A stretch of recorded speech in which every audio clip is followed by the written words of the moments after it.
Welcome to the 22nd Vegan Convergence of the Peoples, Thriving on Planet B. I'm Mariquita Solis, and I'm honored to introduce to you Krishna Gandhi, CEO, founder of Harmonious, a leader in neuroscience and ethical innovation. Since 2012, she has been a dedicated advocate for veganism, inspired by the profound realization of systemic animal cruelty and the effects, not only to individual well-being, but to the planet as a whole. Her spiritual journey has deepened her understanding of the environmental and societal challenges that we face today, motivating her to champion choices rooted in compassion, sustainability, with respect to consciousness. Krishna will be presenting on From Brain to Action, How Neuroscience Can Drive Climate Solutions. Krishna Gandhi. Okay, thank you very much. Thank you so much for that introduction. I'm glad to be here. Thank you for the team for inviting me here. I'm just wondering, can you still see the slides here? No, not now. You can't. Okay, good. So yes, thank you very much for inviting me. It's good to be back here. Speaking with you, Mariquita, and thank you very much, Dr. Rao, for inviting me to speak. I've kind of compiled the talks. I've been extremely busy, but there's lots to get through.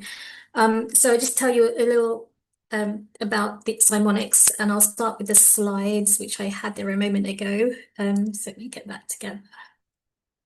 I have a feeling that it's on auto run, so let me try and hopefully it's not going to mess up. Right. I'm just going to keep it like this if you don't mind, because I don't want it to run away once I put it on to full screen. Can you see that fine? So we're here at VCOP-22, Thriving on Planet B. The company's, my company's called Simonics. It's Simonics because I might clear it up the name, clear the name up. So Psi is from psychology, Monix is from harmonics. And when you put them together, we're looking at the kind of harmonics of psi ability, psychology. Psi also is like a trident symbol in a physics function called the psi wave function. And the psi wave's function is supposed to capture the state of any particular system at one time. And because you can't really capture consciousness, it's represented as a trident symbol. So Simonics aligns perfectly with climate healers and everything it's about. I've been, as Mariquita mentioned in the opening, that I've been in the activism scene since 2012. The reason that it's been holding out to scale it or even get funding is to actually get it from aligned sources. And I'll explain why that's necessary as well. So in this next slide here is, if you haven't already, there's this link here, and on my YouTube is a presentation from 2013. And this is when I was awarded at JCI Top Young Outstanding Young Persons Award for Science and Technology. And I had given a presentation which spoke about the results that I got in 2009, where we were able to measure the levels of cortisol hormone in saliva from the brain's activity. And this brain activity was captured using a device called the EEG, an encephalogram. And these electrical activities acquired and then analyzed, and we found that just by looking at the medium of the brainwaves, we can pick up the levels of the hormones non-invasively in real time. And you know, had it been any other hormone, maybe I wouldn't quite understand I would have understood its implications. But it happened to be cortisol, and cortisol is the biomarker of stress.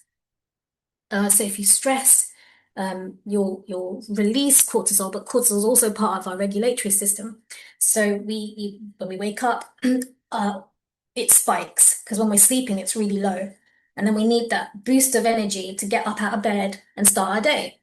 So over the day, there's a very typical pattern where it will just spike up, and then as the day goes down, it'll go down. It will reduce until it's very, very low during sleep. And in between, it might spike up when we eat some food, or if we're doing some exercise, And if we're in threat, so if there's a threat to life, we'll perceive it as a threat and we'll get this spike and we'll then behave in a way that will get us out of that danger. So cortisol is a really important hormone. As part of our regulatory system, it's also linked to production and the distribution of energy of in our body and the production of all the other hormones. So it can be linked to the disruption of other pathways and hormonal systems, and then therefore resulting in health issues. So I would say that abnormal levels of stress is a precursor to health issues. So of course, going back to why it was interesting for me is because it has this psychological component to cortisol, to like the physical thing. Like if I actually in this moment stress and I perceive something, I'm going to change and have a material impact on something, that's measurable. And that to me was really exciting, that we can measure something that was intangible, at least got a little bit closer to understanding this intangible space, which is referred to as the mind-brain explanatory gap philosophically. So yeah, as far for so the advantages of this innovation or finding is that it can improve our treatment pathways. It's non-invasive, so no pricks, all the things in between, the disposing, the plastics, the labs, the assays, the animal enzymes, the results. Also, it's faster and cheaper, so it saves on all of that. But it's also really, really important for me is that it can and should be used as an alternative way to do neuroscience. And this is why I'm outside the system, because I went to an interview and one of the leading universities for neuroscience, and they asked me about animal lab, and I said, oh, no, I can't do that. I'm an animal rights activist. And they just looked at each other like, what are you doing here? So that was never kind of going to be the way for me in the system. And also the conferences, so all the papers are, animal based testings and things like that. I could have got a PhD from a finding that I offered a professor that was based on animals, and I didn't get it from there. I got it from the research that I've been doing for all these years and just proposed it and it worked. But that's not the way I want to do neuroscience. And this method allows us to find cruelty-free research ways and really innovate the way we do neuroscience in a much more efficient, effective way. So I just spoke about why, being able to see stress in the EEG and measure cortisol is so important, because it gives us that kind of empirical value for, what it is that empirical value of this intangible state. Otherwise, it's subjective reporting or somebody else is reporting for us. It's kind of guesswork, an approximation. But we've got something that we can, pin down, like in terms of a number.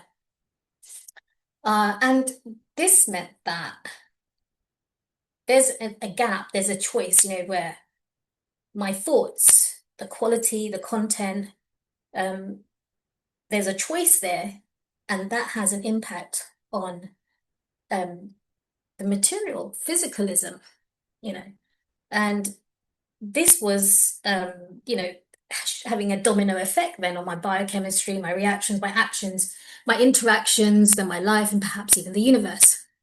So that was a little step into this mind explanatory gap, because we can now capture this physiological response of a psychological component as well as a normal regulatory function. And the next question after that was, where are the psychological circuits in the brain that result in the changes in the EEG, or that we can even capture in the EEG? And that was a question and a hypothesis I'm not going to directly answer today, but in this slide talk, but the implications and understanding that answer will be used to share a model, which then links to driving climate solutions.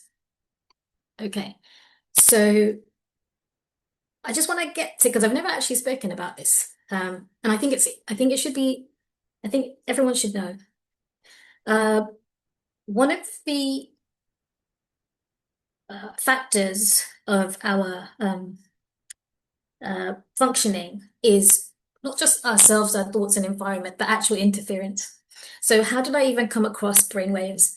My pursuit started in 1999 and 2000, and it was I started to look into brain electrical activities, but really it was something I fell into because we're I was part of a I'd say unconsented trial that was done in Manchester. And this is the paper that's linked to those trials. And they were testing out crowd control technology using non-lethal weapons, non-lethal weapons. And so you can see an arrow at microwave. So there's directed energy weapon systems designed to, change our brain functions. And because it's invisible, it's really difficult to know, right, what's happening because you feel a certain way, or you think something, you just claim it as your own. You wouldn't think that there's some other source that's interfering in the brain that would be, eliciting these sensations and feelings and thoughts. And so that's basically what had happened. And instead of it working on me, I found out about the way that we work, which I thought was fascinating. Um, so I basically was so fascinated. That's all I've been doing all my life now. But that's the reason why I think it's really important that that this is brought out into a trusted environment and structure, and people that are responsible to use it for the right reasons, because this is how we work. This is real science, and this is humanity, and this is I mean, this is just the tip of the iceberg of, the glass, well, not even the glass, the steel gates that they couldn't get past. We didn't even know that it was possible to get past it. So uh, there's a paper so that one was from Amiga Research Foundations. They were subcontracted out, and this is on the European Union Commission because they're the ones that commissioned the Amiga Research Foundation to do it. But it's the people who do the research, it's very common, very known about. But as you say, as it says here, highly classified programs and hard data is difficult to access. So it's not something that's openly known about. But this is an unclassified document, the one that I'll be sharing here. So this is a paper, and this is what they were looking at crowd control again. So it's called crowd behavior, crowd control, and the use of non-lethal weapons. So here they're looking at crowd and mass behavior. And they're looking at the structure of it. And so you've got identity, leadership, cohesiveness, communication, and decisions. So they've analyzed crowds in like riots or people who are standing up for, their rights, or maybe us animal rights activists or climate healers and things like that. But yeah, so they're looking, really analyzing the groups, and then you have these different layers. And the study goes into showing us how these can be exploited to bring it into control, for political control. So identity being one of them. And it's really important to have identity because then you have your purpose, you have your values, and that gives you, an existence. It gives us something to something that we're anchored and committed to. It's very, very important, this identity base foundation, and it's been applied correctly to the crowd for the mass behavior. And then you have leadership, and leadership's great if if the group respects the leadership, and that can be infiltrated if if there's some disorganization being created, and then there's cohesiveness, and then again that also can be tactically disturbed by disrupting communications. Again, communications that can call, that could keep the group together, but also can bring the crowd apart.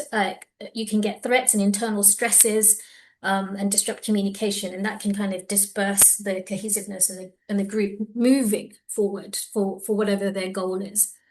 And then you've got your decisions. So this impacts the direction, the goals, and the outcomes. So this is basically, if you have a goal and you have a decision and everyone works to the goal, we're able to achieve it. But if the communications are disturbed and disrupted, then it creates negative emotional response. And this is how commanders can positively influence decision making. And do it in a non-confrontational way. I mean, the art really is to get people to do it through self-triggering, and this is what's been happening. And because we're not able to identify, where that disruption interference is coming from. So it's incredibly, incredibly genius. But it's just the wrong use case. Like, we could be doing so many better things with that knowledge.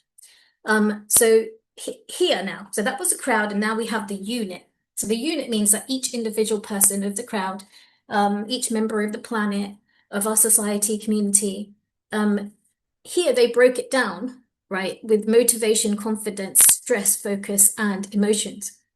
So the foundation here is that there's motivation, and there's the individual's ability to be committed to the crowd, and that's where their motivation comes from. And so even they can kind of push over the line, even if they're tired or they're stressed out, but they've got that motivation because they've got this goal from the group that they identify to. This is really, really important to understand how that would work. But this is when we're looking at the unit to the crowd. And that's why that crowd might work really well, because there's some identity and values linked there. And that then brings the confidence. Stress is stress is huge. I mean, it's a massive layer and a crucial layer, which is exploited. And so, this is how people respond to a stimuli. And it can be and so if the commanders want to break up a crowd, they can do something that creates stress for the people that are in the crowd, or coming together for some reason or another, just to weaken the movement. And then there's the ability to focus on those things, and so we can get that accomplished. I'm talking about it in terms of activism. And trying to bring about a change. So whether it's a negative group or a positive group, it's all kind of analyzed in the same way, because the agenda is political control, and no disruption to that power system.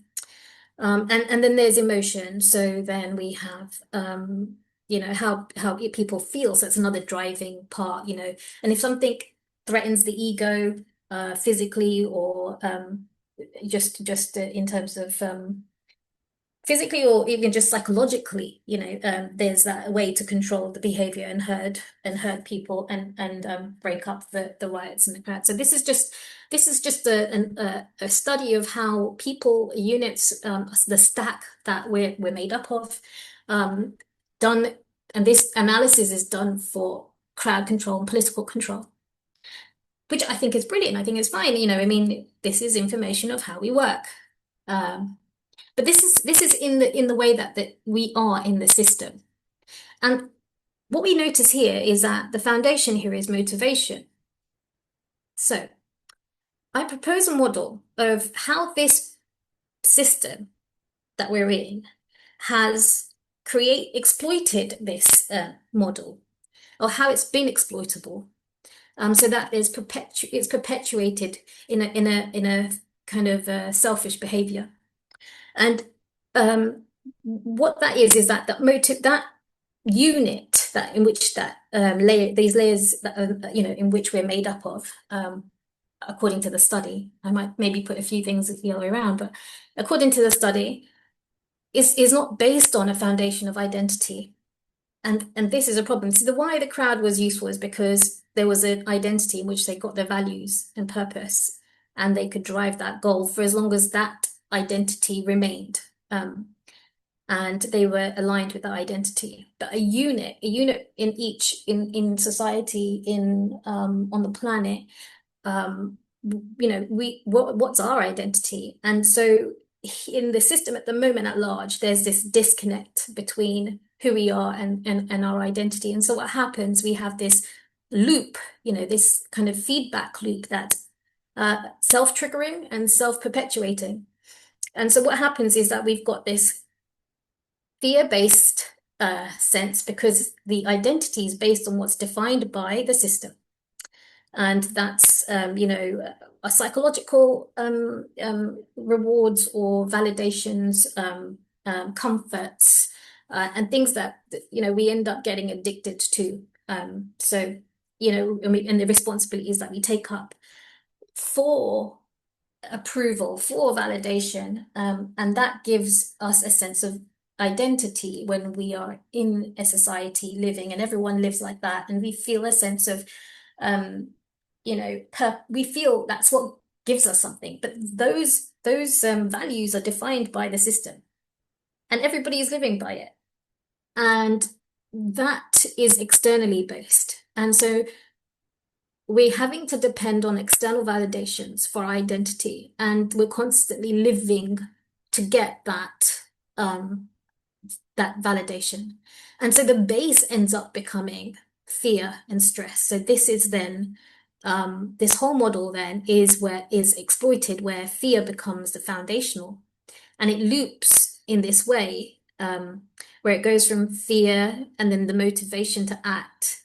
And then it'll go back up, and then you've got your emotions, you've got your behavior. So you've got, certain kind of behaviors that you move out of this stress area, and into a comfortable area. And so we can, we have these issues with, post-traumatic stress disorder, where it bypasses a lot of the reasoning, rationality, thinking, because it's a person might be triggered, and then they want to run away from that sensation and emotion and go straight into a safe space. Now there are gradients of how that works, and of course post-traumatic stress disorder, OCD, it's like on on a scale. But what we've done is we've normalized a model. We've normalized this model, and then rewarded it for those that are living and acquiring according to the system, even though it's not rational at all.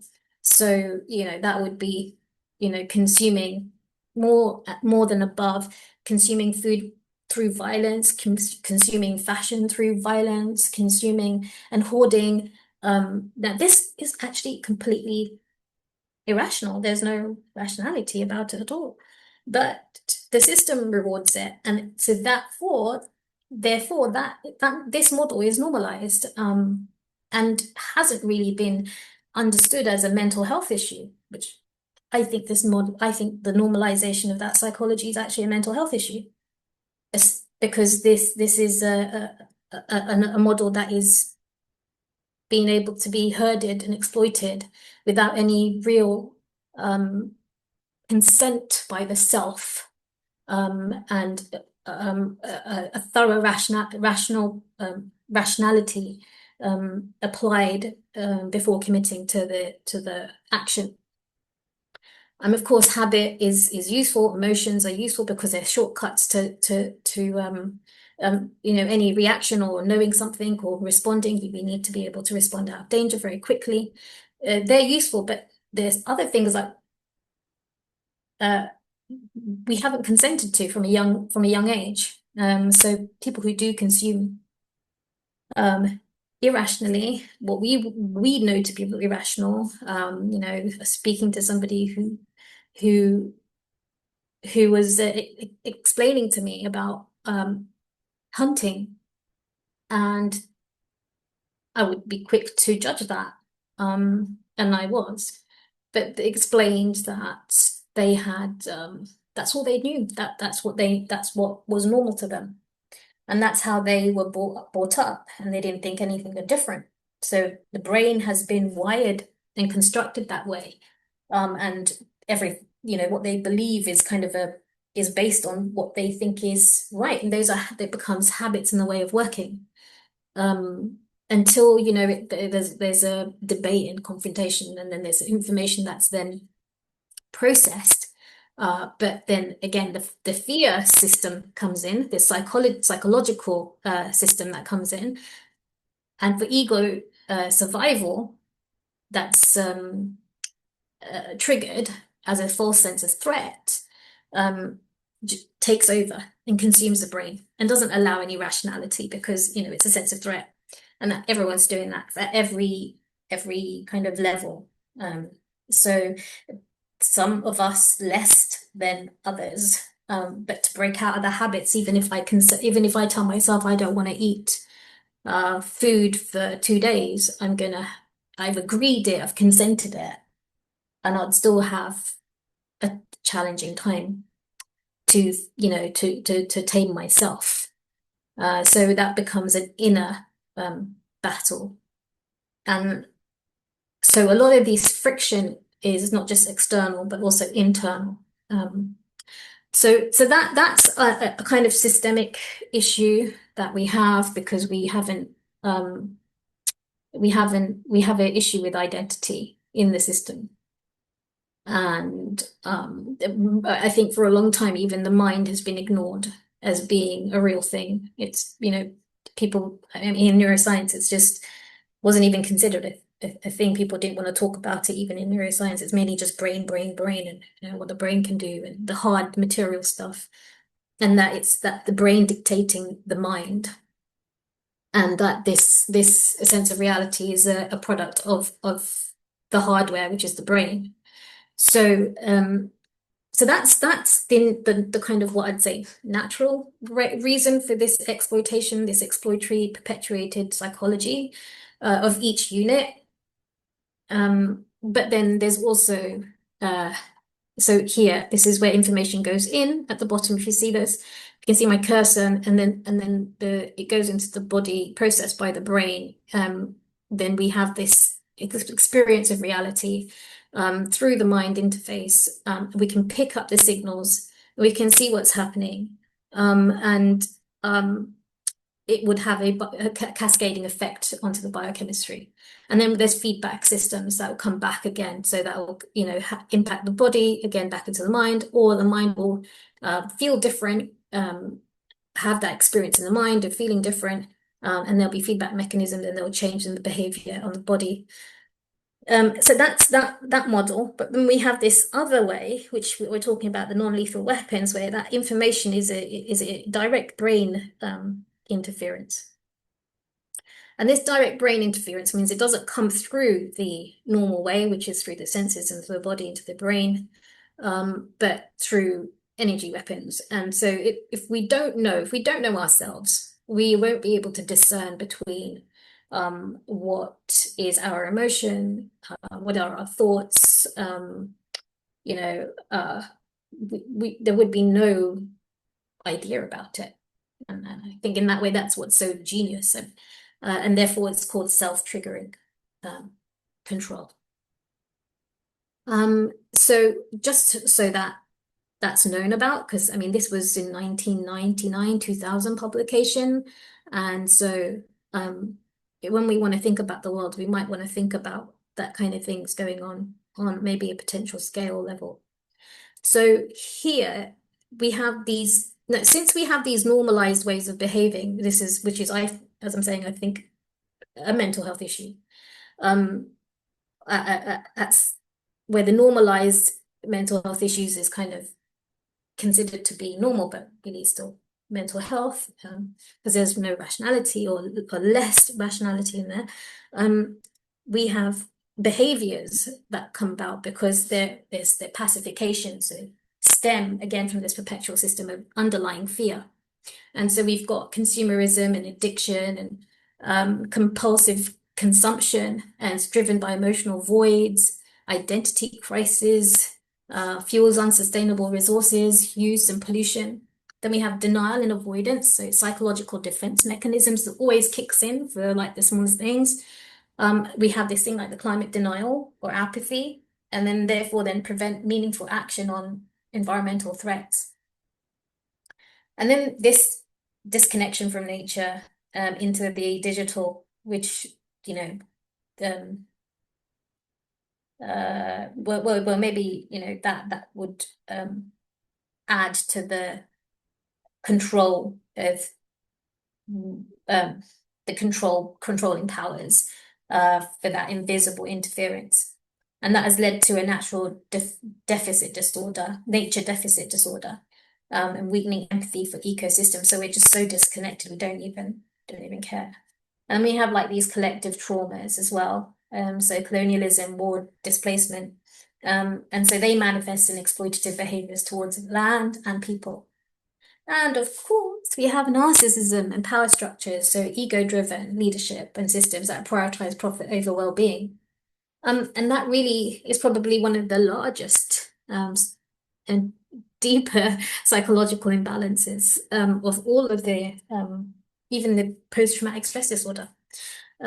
Because it is it's not as deep. It's still kind of we understand where that's come from, and it's like we can point to it and address it. But this one is the subtleness is so deeply embedded. It's difficult to, but nothing. It's difficult, not impossible. So we have the slides from Dr. Rao's presentation. So this consumption, right? This kind of pacification, this consumption is leading to this planet where we're like eating up the planet. Right? This is crazy, 37% of the land management. And that's what's giving rise to these gases, right, in the atmosphere. And the heating effects, beg your pardon. So all of that links to all of that heating effects, and that literally is just us eating ourselves, eating the planet. And it's just so inefficient. But that's because we're constantly needing to do this because of the pacification, and the pacification because of this exploited model of that's not linked to identity. So I propose that we don't understand health probably, I think, on large. I'd say that health is like as nature's alarm system. So health issues are nature's alarms. They signal that we must evolve the way we live and think. So if I get a headache, for example, I used to get headaches and migraines, and I wouldn't know why. And sometimes this when I was younger, and I'd go a whole day or two, and I'd be throwing up. But after a while, I realized that it's correlated to my stress levels. So every time I get stressed, I would have a headache, and it'd turn into a migraine, and then I'd just throw up for the whole day. And so then I thought, oh, okay, I need to just checking the time actually. I need to take that feedback and then have an intervention and change my state, change the way I think about something, change what I'm doing, reflect and look at things different. And it became an informative tool now. So the health issue became an informative tool for me. When I get a pain, if I get a headache, if I got some symptom of something, it's like, okay, what am I doing? Am I doing something wrong? Do I need to change my lifestyle? Do I need to? And this is what health symptomizations are like information to us, they're feedback mechanisms. So decrease in human lifestyle, mental and physical, will result in a planetary degradation. So climate ecosystems with the environmental feedback causing more health issues. This last effect is acknowledged by the UN as an existential crisis. So here, where we have the alarm from unit to collective to planetary, we've got these planetary alarms, which is great. But we've got these units, and the units with the health alarms are not being addressed properly. So we're not changing our psychology. We're not moving towards that's allowing us to evolve. We're still stuck in this consumption, crazy to pacify ourselves. And that is accumulating. And the collective accumulation is the result of the planet's health alarms. I haven't found any current studies that link mental instability to the cause of the planetary boundary transgression, but I would like to hypothesize this. And so if we want to heal the planet, we must first understand it and heal the psyche that shaped it. Now, the UN, the WHO and the IPCC have admitted that the environment has an impact on health. They've acknowledged that climate impacts mental health and physical health. And there's a whole lot of data for it. So increased hospitalization, admission, suicide rates. Young people are especially vulnerable. You've got sleep disruption, medication effects, and the heating and inequality. So this is in the London area. But I would suggest or propose that it's a feedback mechanism of the planet onto our health. So I would conclude that it is mental instability that's a driver of the planetary decline. And when they're picking up the studies to show environment impacting on mental health, it's going back round, it's coming back round to us again. And that's the feedback rather than the actual cause. So we've got alarms going off on every level, and the planetary level alarm, we have to wake up, right? We have to wake up, and we will. So when we look at a model that isn't compromised, then we have a mind brain driven with awareness. And this is where the identity comes in, because awareness is who we are. That's us, and that's our identity. And it's different from the body and the mind. And if we learn how to drive the mind and drive our body, so our vehicle that we're in, and drive it properly, then it's going to be a smooth ride. It's going to be a smooth ride. And so the information comes into us, isn't attached to, doesn't need to negate the ego, because the ego has its function in order to be able to navigate this space, but it can be reviewed by the awareness before there's a response. Whereas in the other model, in the model that's been exploited, there's hardly any response going on. It's more reactionary, and at subtle levels, there is a level of fear. We can go down to a level of fear of death, and that plays at some level, even for people that are in our community. And then that will come in at some point, but not for everything, which is the case at the moment, and that's where we have the planetary issue. So if we have our identity, we bring that triangle back, and we have this identity anchored to our awareness, then we won't have this exploitation, and we'll have, like, as I said, a smooth driving of the self, resulting in efficient, stable, expanding consciousness. So we'll then open into a whole different sense of existence, sense of being. I know we'd be able to explore the fullness of the human capacity. We're literally like, a super fast aircraft, but driving it like a bicycle. As far as we know, we're just taking it as far as a bicycle. We haven't got the full awareness or capacity of what we're about, what humanness is about, because we haven't even unraveled it yet. We know what the animals can do without clothes, and all the houses and the curtains and the chairs and shoes, sanitary pads. I'm just saying, but they managed to get from one point of the planet to the other point of the planet without a sat nav. And they can communicate at long distances, and so by which means, and that's because the means that allow them to do that is through their psyche, and they have been able to perceive subtle level information that we are denied of, because we are told it doesn't even exist, and it's frowned upon and tabooed. So we're stuck in very visually dominant sources of information in which determine everything that we know. So we have a tool called SciSense, and so it's a monitoring tool for hormones, and especially cortisol. And I can see if I try and show you. So SciSense is this tool that was developed after the research. Let me see if I got a moment.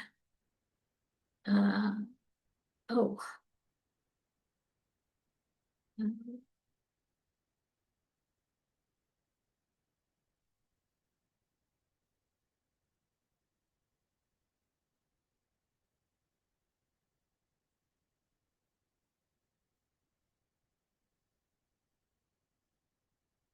So it's an app like this, and I can scan. Oh yeah. I don't know if this is going to work well, but I'm going to try if I've got time. But I just thought I'd show you anyway, quickly, if it's going to work. Let's see. Okay, so I just put my name in. I should have just done this earlier. I'm just gonna make it up for now. Okay.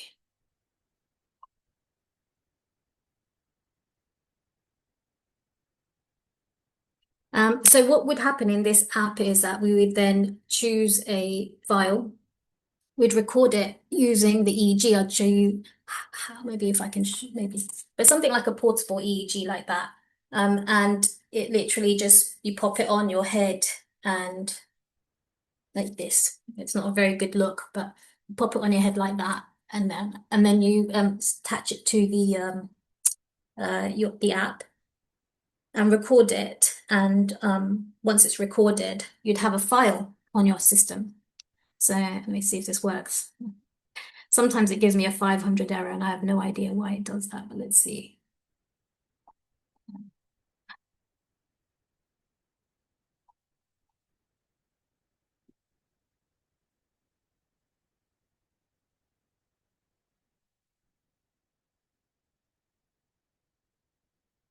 So a file like that would come out once I recorded it for 2 minutes, and I'd be able to choose the hormone levels like that.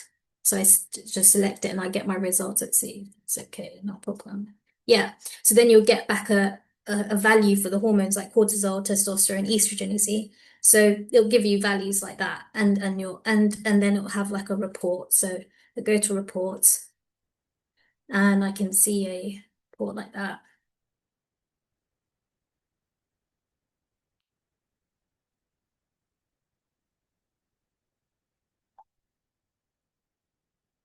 Yeah. So it will give a report like that, and I can just press a button and it will send it to the email address. So that is the tool that we've developed from the research. And let me see if I can get back to my slides. Yes. So that allows us to help us monitor our cortisol.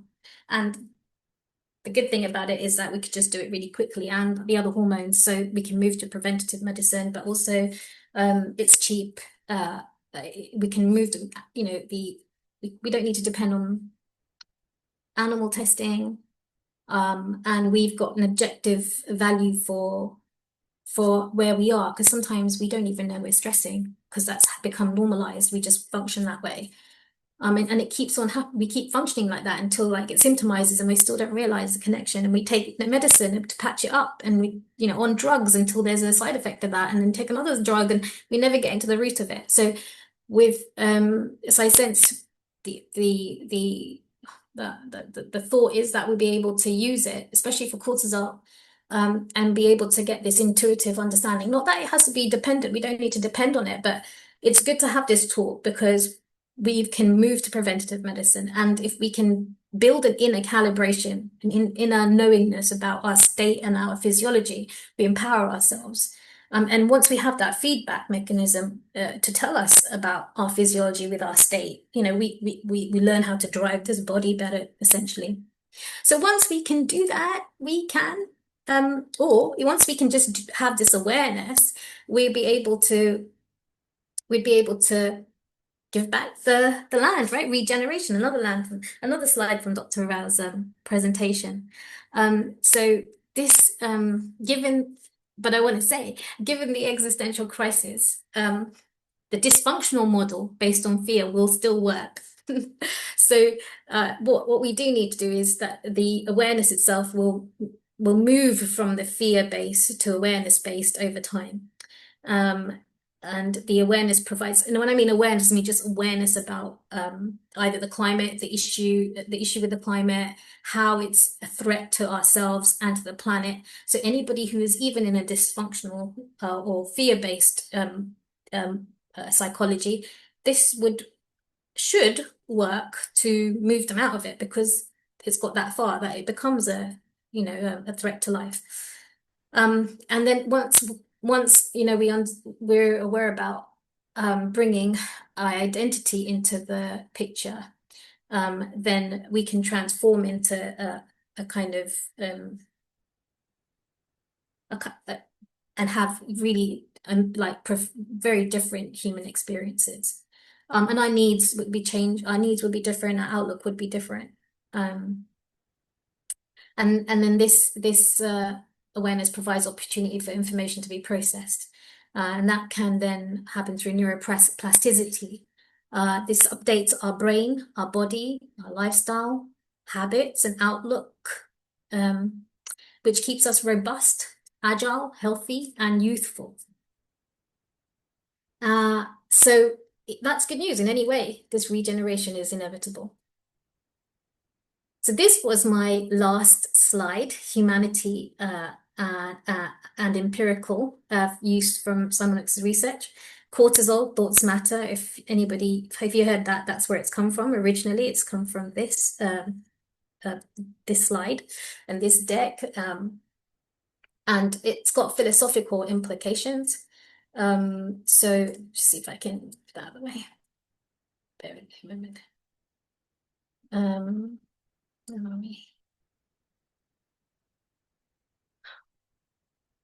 So ultimately, I can't see my screen at the moment. There we are. So ultimately, we're studying consciousness in terms of neuroscience is not just for humanity, but it's for all species, and it's for all beings. But it provides us some empirical grounds as to stress the importance of our actions and our impacts on our planet and the rights of all beings. This was the slide and exactly what was said in the presentation in 2013. But I hope that it provides a technical neuroscience point of view to the scale of the problem from a unitary level. So thank you very much for your time and your attention. Yeah, if there's any questions, feel free to ask me in comments or get in touch on LinkedIn. Okay, thank you. Thank you, Krishna. There is a place where all life thrives, where every creature is respected, compassionately saving lives, and no one is rejected. Our world of peace and harmony, we call this planet. There is a place where all life thrives. This place we know is upside down, a chaos of extremes. In unity we turn it around and live the life of dreams. A world of peace and harmony, we call this planet B.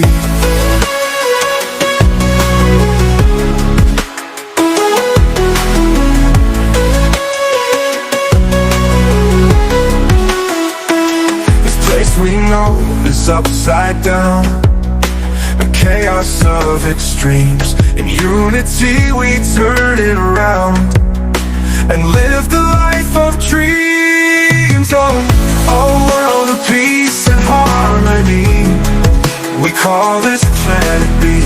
This place we know is upside down, a chaos of extremes. In unity we turn it around and live the life of dreams. A world of peace and harmony, we call this planet B.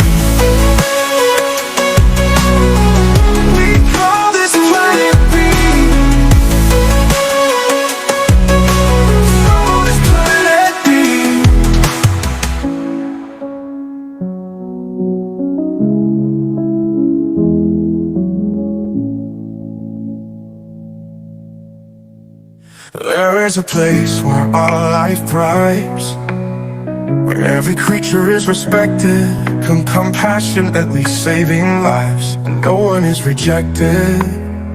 Our world of peace and harmony, we call this planet B. This place we know is upside down, a chaos of extremes. In unity we turn it around and live the life of dreams. A world of peace and harmony, we call this planet B.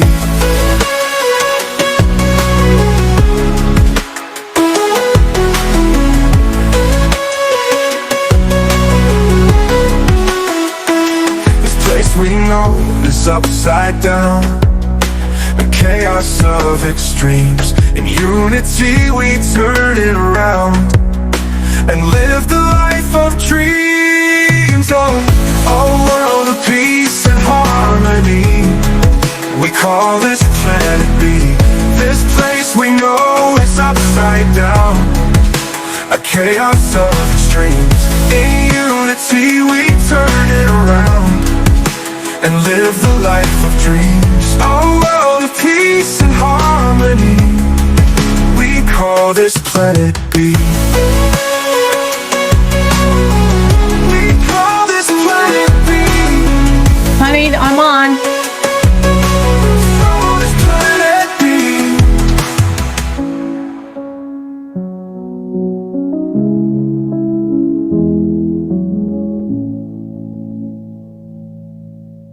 There is a place where all life thrives, where every creature is respected, compassionately saving lives, and no one is rejected. Our world of peace and harmony, we call this planet B. This place we know is upside down. A chaos of extremes. In unity we turn it around and live the life of dreams. A world of peace and harmony. We call this planet B.